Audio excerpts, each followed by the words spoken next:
My friends, welcome to Taster's Table today. Before we start, here's our funny, friendly reminder: return your books.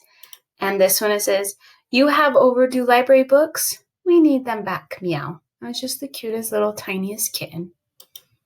Okay, our Taster's Table book today goes with our weird holiday, Frog Day. And it is It's Mine, written and illustrated by Leo Leoni. And here it is.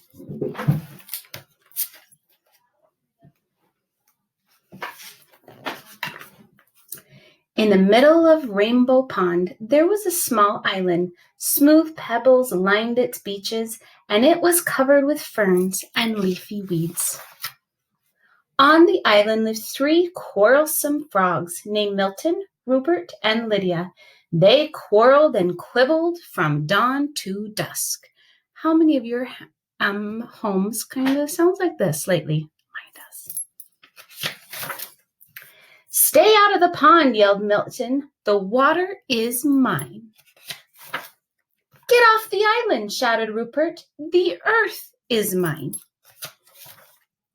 "The air is mine," screamed Lydia as she leaped up to catch a butterfly. And so it went. One day a large toad appeared from before them.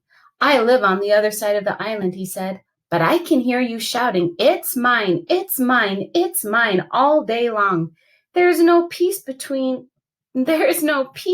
of your endless bickering. You can't go on like this."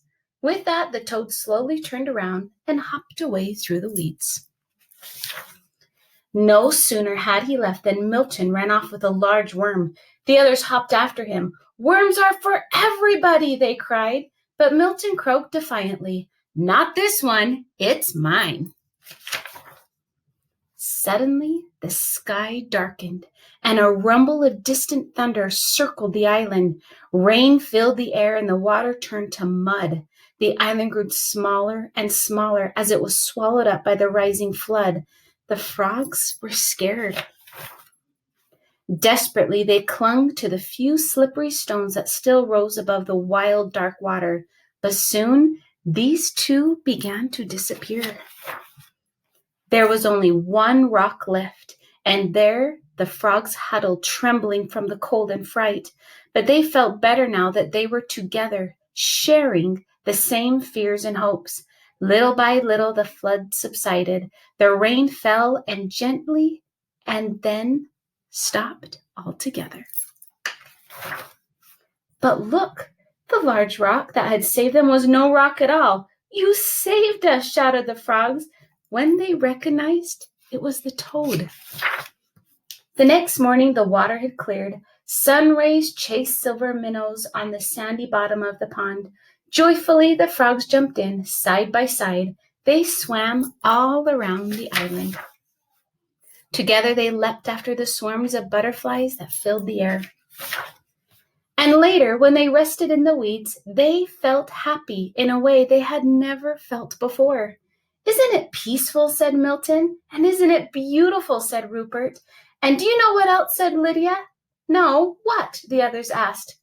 "It's ours," she said. Do you think sometimes sharing makes you happier? Yeah, it does. I love the moral of this story. Before we finish, here is our weird facts for the day. This comes from the book Some Porcupines Wrestle. And the interesting one I found is kind of gross. Did you know that leeches were used by European physicians in the Middle Ages to cure all kinds of sicknesses? For a fever, a band of leeches was placed around the head. For indigestion, 20 or sometimes 30 leeches were placed on your stomach. Is that disgusting or what? So we're just so grateful for modern day medicine that we don't have to have leeches all over our bodies to cure our sicknesses. That'd be gross. Okay, keep reading.